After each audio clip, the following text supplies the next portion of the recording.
Bon, va falloir qu'on parle du lien assez énorme qui existe entre le jeu Othello et le pouvoir d'Immu révélé au chapitre 1050. En effet, l'autre nom du jeu Othello est Reversi, ce qui fait directement référence à la technique d'Immu Domi-Reversi. De plus, dans une des cases du chapitre, on y voit la transformation de plusieurs géants en démons consécutive à la transformation de Dori et Brughi. Ces géants se situaient entre Dori et Brughi faisant directement référence à une des règles de l'Othello, qui est que tous les pions adverses encadrés sont retournés pour devenir de la couleur du joueur qui vient de jouer. Autrement dit, les pions blancs situés entre deux pions noirs sont retournés pour devenir eux-mêmes noirs.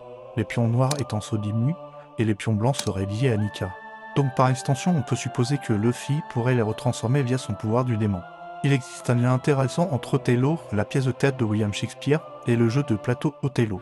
En effet, l'origine du nom du jeu de plateau a été nommé Othello en raison de son association avec le personnage tragique de la pièce de Shakespeare. Sachant que dans la pièce de théâtre qui est tirée d'une histoire vraie, on y voit Othello tuer sa femme par jalousie, après s'être fait manipuler. Puis, en apprenant la vérité, était pris par le remords.